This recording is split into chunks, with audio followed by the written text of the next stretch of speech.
কালীগঞ্জ উপনির্বাচনে একটা 9 বছরের বালিকার রক্তে বিজয় মিছিল, কি বলবেন? সত্যি সত্যি কোনো শব্দ উচ্চারণ করাটা কঠিন। পৃথিবীতে আজ পর্যন্ত প্রতিবাদী যত শব্দ তৈরি হয়েছে, প্রতিরোধী যত শব্দ তৈরি হয়েছে, তার কোনো শব্দই বোধহয় এই নৃশংসতা উল্লাসকে সঠিক ব্যাখ্যা করতে পারে না। একটা 9 বছরের বাচ্চা মেয়ে, আমি ওর বাড়িতে গেছি। ওর বাড়িটা কোনো মিছিল যাওয়ার এলাকা না, ওখানে কোনো মিছিল ঢোকারই কথা না, স্বাভাবিক নিয়মে হয়তো ঢোকেও না। ওর মা বলছে যে যখনই মেন রাস্তায় ওদের গলার আওয়াজ, হই হুল্লোড় শুনেছি, বোমের আওয়াজ শুনেছি, তখনই বুঝেছি ওরা আমাদের বাড়ির দিকে আসবে। বেটাকে বলেছি তাড়াতাড়ি চল, মেয়েটাকে বেটা বলতো, কিন্তু ও বাচ্চা মেয়ে খেলার জন্য ততক্ষণে এসে গেছে। আনোয়ার বলল, হোসেনকে পাশ দিত, কি হয়েছে, ওর মেয়েটা আছে, মেয়েটাকে ছেড়ে দে। আমি নিজের কানে শুনেছি। তখন কাল্লু বোমাটা ছুড়ল, আর এখন আনোয়ারের বাড়ির সামনে পুলিশ আর আমার বাড়ির সামনে সিভিক। তাহলে কে খুনি? কাল্লু শেখ, নাই প্রশাসন, নাই সরকার? যে সরকার, যাদের বাড়িতে বোমা পড়েছে, বোমার দাগ আছে, আমি দেখে এসেছি কালকে, যে বাড়ির মেয়েটা এইভাবে মরে গেল, সেই মেয়েটার বাড়ির সামনে সিভিক ভলেন্টিয়ার, আর ওই গ্রামেরই আনোয়ার শেখ, যার ছেলে বোমাটা মারল, তার বাড়ির সামনে পুলিশ প্রহরা। আসলে তো খুনি মমতা ব্যানার্জির সরকার, আসলে তো খুনটা করেছে তৃণমূল কংগ্রেসের সরকার। একটা কাল্লু শেখ খুন করেনি।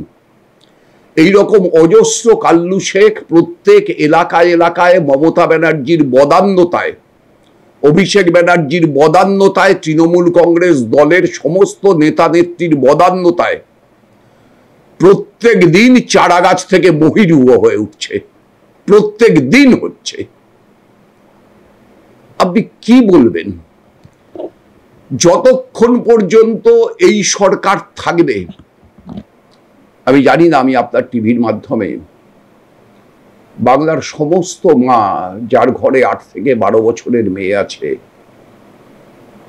তাদের কাছে আবেদন করব, রাত্রে ওই বাচ্চাটাকে নিয়ে শুতে যাওয়ার সময় টিভিতে তো দেখেছেন তামান্নার মুখ, একবার ওই বাচ্চাটার মুখের উপর তামান্নার মুখটাকে প্রতিষ্ঠিত করুন।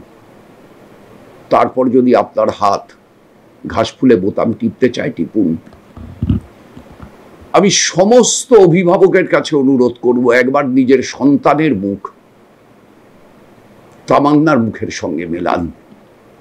আর সমস্ত মায়েদের কাছে আবেদন করব, একবার মা হিসাবে নিজেকে তামান্নার মা সাবিনা ইয়াসমিনের মতো ভাবুন।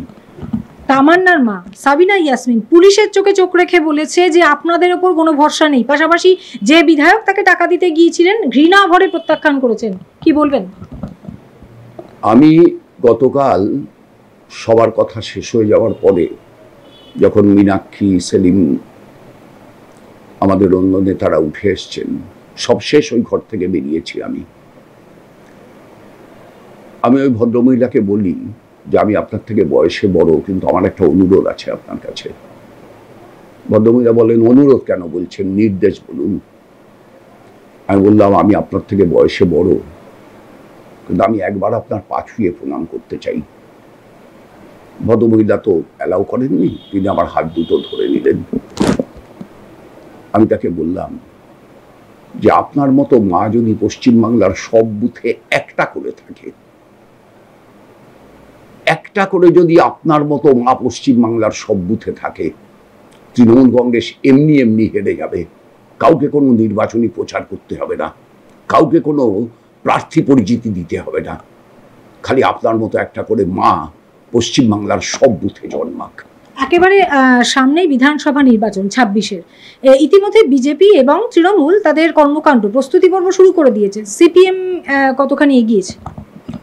প্রথম কথা হচ্ছে, আমরা তো 365 দিন রাজনীতি করি। বিজেপি বা তৃণমূলের মতো আমাদের রাজনীতি ইস্যু ভিত্তিক না। ওরা তো নির্দিষ্ট নির্দিষ্ট ইস্যু এলে রাজনীতি করে, আর বাকি সময় একজন ইসলামী জলসাকে টাকা দেয়, বিভিন্ন ধর্মীয় প্রতিষ্ঠানের পেছনে টাকা ঢালে, আর আরেকজন হিন্দু জাগরণ করে, রাজনীতি তো করে না। এই যে ধরুন বিধানসভার অধিবেশন শেষ হলো 3 দিন আগে, আপনি গোটা বিধানসভার কার্যবিবরণী খুলে দেখাতে পারবেন সরকার পক্ষের বিরোধী পক্ষের একজন বিধায়ক উদ্বেগ প্রকাশ করেছে এই 26,000 ছেলে মেয়ে চাকরি হারা হয়ে রাস্তায় ঘুরে বেড়াচ্ছে, এদের ভবিষ্যৎ কি হবে তাই নিয়ে? একজন, কেউ করেনি। চাকরিটা ওদের কাছে ইস্যু না। এই যে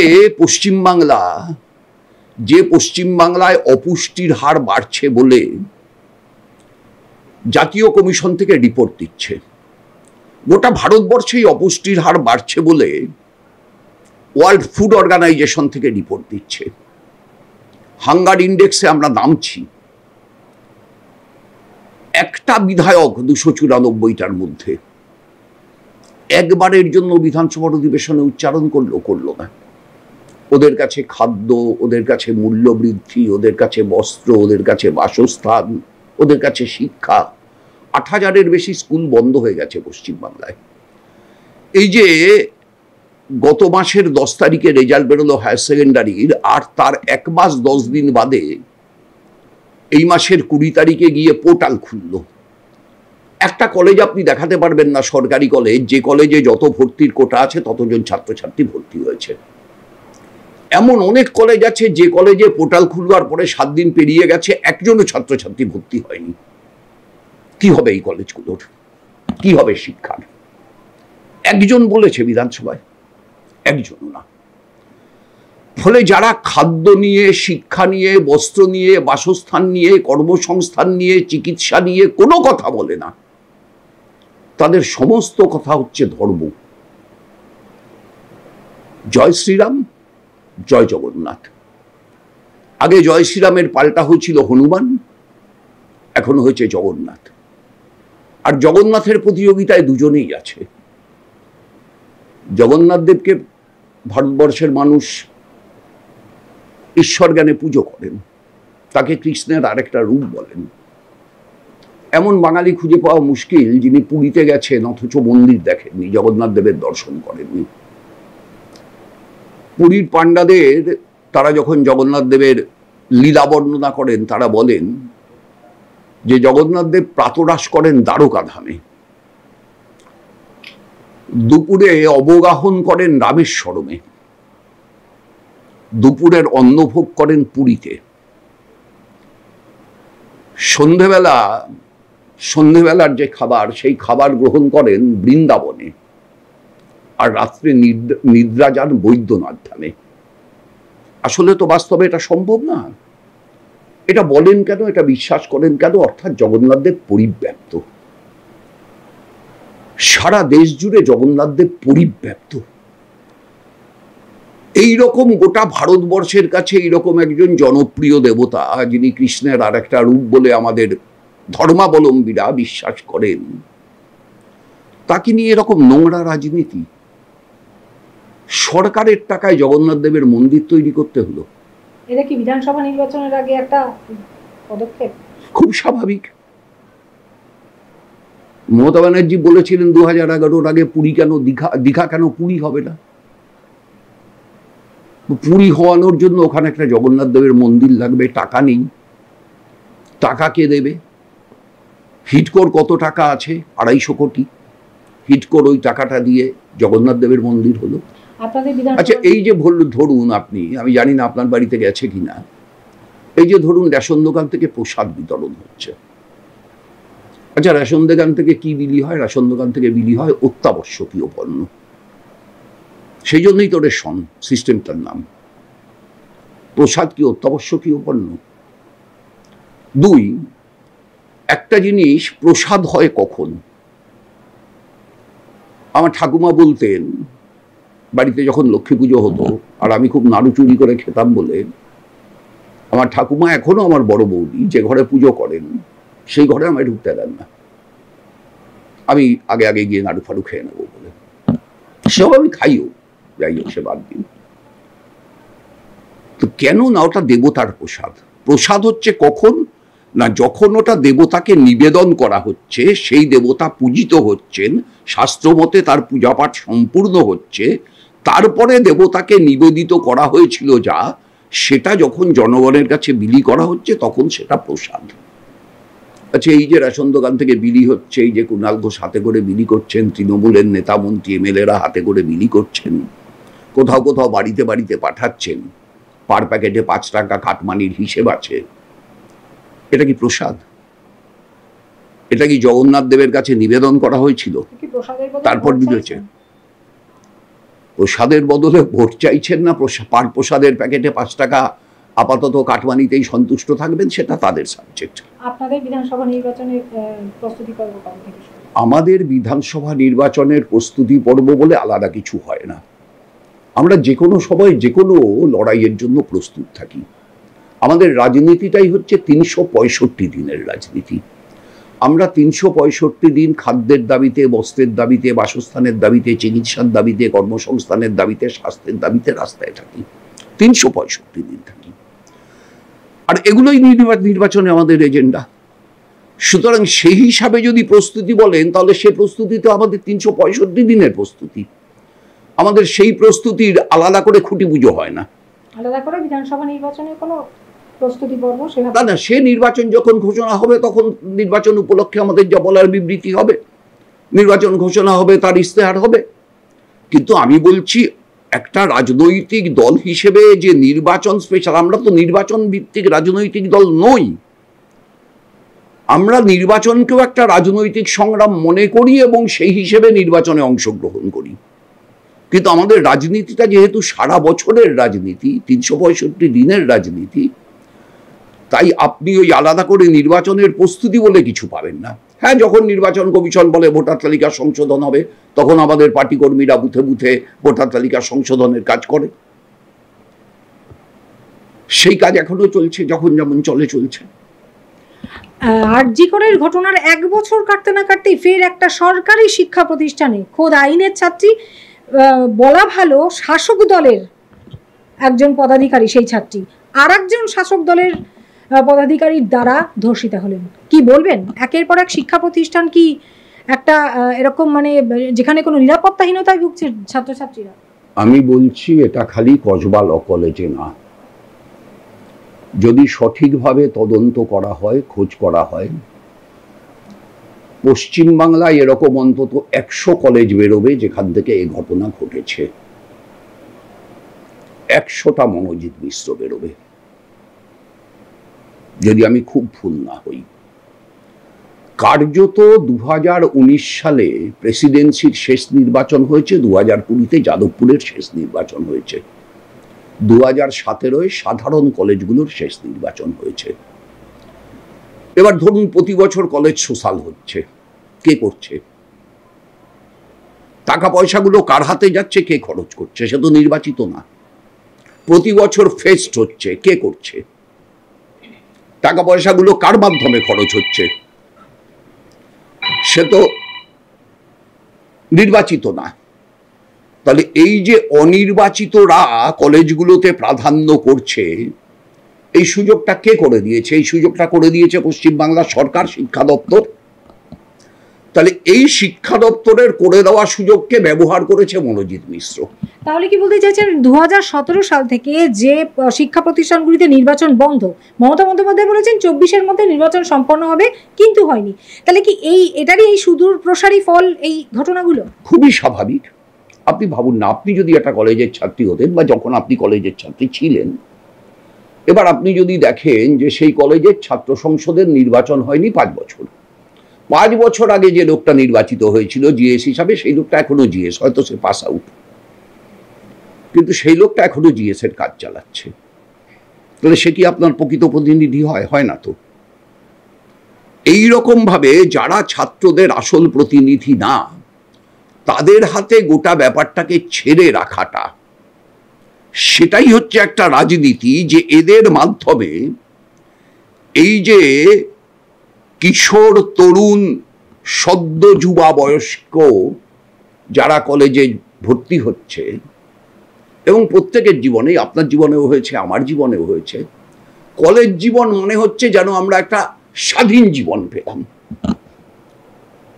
এই যে একটা স্ব-আরোপিত স্বাধীনতা বোধ, সেটা আপনার ভিতরে কাজ করেছে, আমার ভিতরেও কাজ করেছে, এবং এই সুকুমারমতি ছেলে মেয়েগুলোর ভিতরকে সেটা কাজ করাটা তো অস্বাভাবিক না, এটাই তো লাইফ। ফলে এই যে আমাদের লাইফের স্বাভাবিক যে গতি প্রকৃতি, সেই গতি প্রকৃতি যে বয়স সীমায় কিছুটা স্বাতন্ত্র্য, কিছুটা স্বাধীনতা দাবি করে, সেই সময়কালটাকে যদি আপনি তাকে খারাপ কাজে ব্যস্ত রাখতে পারেন, আপনি টার্গেট করে দেখুন যে 17 বছর 18 বছর বয়স হওয়ার আগে সাধারণভাবে কেউ প্রথম সিগারেটে টান দেয় না। 17 বছর 18 বছর বয়স হওয়ার আগে সাধারণভাবে কেউ প্রথম প্রেমপত্র লেখে না। 17 বছর 18 বছর বয়স হওয়ার আগে সাধারণত কেউ প্রথম মদ্যপান করে না।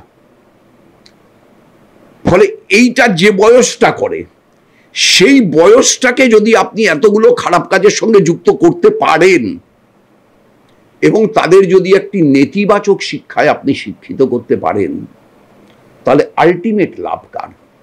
আলটিমেট লাভ হচ্ছে সমাজে যারা স্থিতাবস্থা বজায় রাখতে চায়, সমাজকে যারা প্রতিক্রিয়াশীলতার দিকে এগিয়ে নিয়ে যেতে চায়, সমাজকে যারা প্রগতির দিকে এগোতে বাধা দেয়, আলটিমেট লাভটা তাদের। তৃণমূল বলুন, বিজেপি বলুন, তারা উভয়ই হচ্ছে এই রাজনীতির কারবারি। তাই এই বয়সটা হচ্ছে তাদের টার্গেটেড এজ। মদন মিত্র বলেছেন যে ওইখানে ওই ছাত্রী যদি না যেতেন তাহলে এই ঘটনা ঘটতো না, এবং এই বিতর্কিত মন্তব্যের প্রতিক্রিয়ায় তাকে মানে শোকজ করেছে তৃণমূল। কি বলবেন? তৃণমূলের শোকজ, সেটাও নিয়ে বলতে হবে। এ নিয়ে মদন মিত্র কতবার শোকজ হলেন? এই বিতর্কিত মন্তব্য না, কতবার এই নিয়ে মোট শোকজ হলেন মদন মিত্র?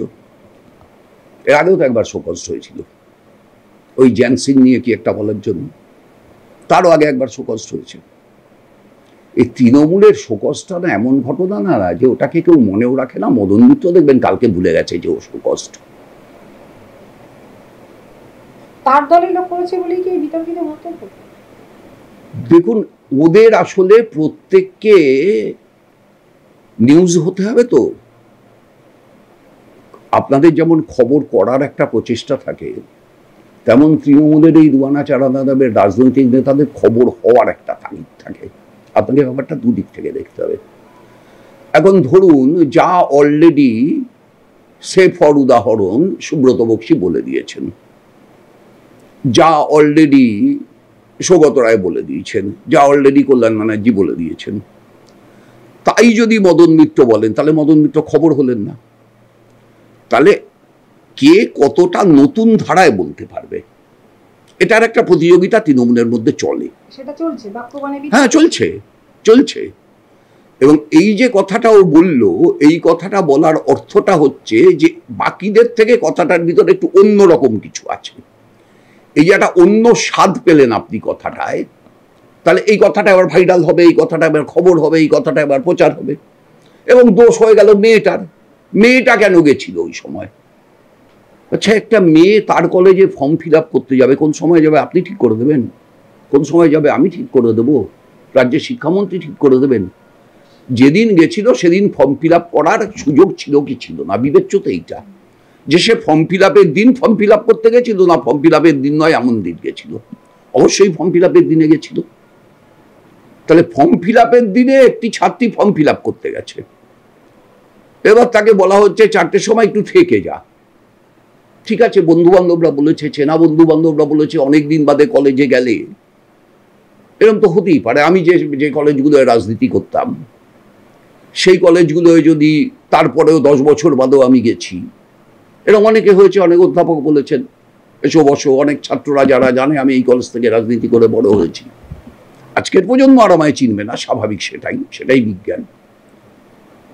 সুতরাং নিজের কলেজে মেয়েটা গেছে, নিজের বন্ধু বান্ধবরা বলেছে একটু থেকে যা, মেয়েটা থেকে গেছে, এতে কোথায় অপরাধ? কিন্তু যারা থাকতে বলেছে তারা যে সব এই মনোজিৎ মিশ্র মার্কা কুৎসিত বিভৎস আচরণের মানুষ, এটা ওই মেয়েটার হয়তো পূর্বানুমানে ছিল না, কিংবা থাকলেও হয়তো ভেবেছিল ওর সঙ্গে এরকমটা হবে না, কারণ ও ওই দলের একজন। এখন মেয়েটা কি ভেবেছিল সেটা মেয়েটা বলতে পারবে, আমি বলতে পারবো না।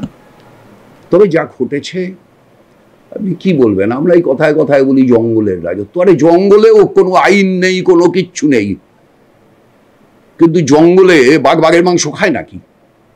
জঙ্গলে সিংহ সিংহের মাংস খায় নাকি? হরিণ হরিণের মাংস খায় নাকি? খায় না তো। কিন্তু তৃণমূলের মাংস খায়। এই সাউথ ক্যালকাটা ল কলেজ ধর্ষণকাণ্ডে আপনাদের ভূমিকা কি থাকবে? এই যে দেখছেন আমাদের ভূমিকা টেলিভিশনে দেখাচ্ছে, প্রতিবাদী মিছিল হচ্ছে, প্রতিরোধ হচ্ছে, সর্বত্র। প্রথম দিনই তো আমরা গেছি, আমরা তো প্রথম দিনই গেছি, আমাদের ছাত্র যুবরা প্রথম দিন গেছেন। যেমন ভাবে সেদিন মমতা ব্যানার্জি আর অভিষেক ব্যানার্জির ছবি ছিঁড়ে ফেলে দিয়েছেন, তেমন ভাবে বাংলার সব জায়গার তরুণ প্রজন্মর এগিয়ে আসা উচিত মমতা ব্যানার্জি আর অভিষেক ব্যানার্জির ছবি ছিঁড়ে ফেলে দেওয়ার জন্য, তৃণমূলের সমস্ত নেতার সমস্ত কাট আউট ছিঁড়ে ফেলে দেওয়ার জন্য। মদন মিত্র আর একটা বিতর্কিত কথা বলেছেন যে ওই ছাত্রী নাকি বাবা মাকে সঙ্গে নিয়ে কলেজে যাওয়া উচিত ছিল, কি বলবেন এই বিষয়ে? মদন মিত্র যখন এই সময় বলেছেন, মদন মিত্রের ছেলে সেই সময় মদন মিত্রের সঙ্গে ছিলেন নাকি? মদন মিত্রের ছেলে, পুত্রবধূ, তাদের মদন মিত্র সবসময় সঙ্গে করে নিয়ে যান, ধরা পড়ে যাবেন তো, নিয়ে যেতে পারেন নাকি? এটা সম্ভব? যাই হোক, বাদ দিন, এগুলো হচ্ছে অপ্রাসঙ্গিক। মদন মিত্র বলেছে তার বাবা মাকে নিয়ে যাওয়া উচিত ছিল, ফর্ম ফিল আপ করতে বাবা মাকে নিয়ে যাবে কেন একজন কলেজ ছাত্রী? যে ওই কলেজের ছাত্রী, ওই কলেজে পড়াশোনা করছে, সে ফর্ম ফিল আপ করতে বাবা মাকে নিয়ে যাবে কেন? কিন্তু তৃণমূলেরই আর এক সাংসদ কল্যাণ বন্দ্যোপাধ্যায় তিনি বলেছেন ঘটনা ঘটার পরে জিরো টলারেন্স কেন, তার আগে কেন জিরো টলারেন্স নয়, এ বিষয়ে কি বলবেন? না না, ঠিকই তো, তার আগে তো জিরো টলারেন্স থাকবার কথা, সেটা প্রশাসন করবে তো। জিরো টলারেন্সটা কার? প্রশাসনের তো, দলের তো। তো কল্যাণ ব্যানার্জি তার দলকে জিজ্ঞেস করুন, তার দল জিরো টলারেন্স দেখাচ্ছে না কেন? হ্যাঁ, সেটাই। কিন্তু কল্যাণ ব্যানার্জি কি গ্যারান্টি দিতে পারবেন শ্রীরামপুর কলেজে এরকম ঘটনা ঘটেনি? 2011 পর থেকে 2025 আজকে জুন মাসের, আমার ধারণা কল্যাণ ব্যানার্জি গ্যারান্টি দিতে পারবেন না। এবং আমি আপনাকে বলছি, দায়িত্ব নিয়ে বলছি, যখন সামনে আসবে তখন দেখবেন 100-র বেশি কলেজে এ ধরনের ঘটনা ঘটেছে। দায়িত্ব নিয়ে বলছি আমি আপনাকে।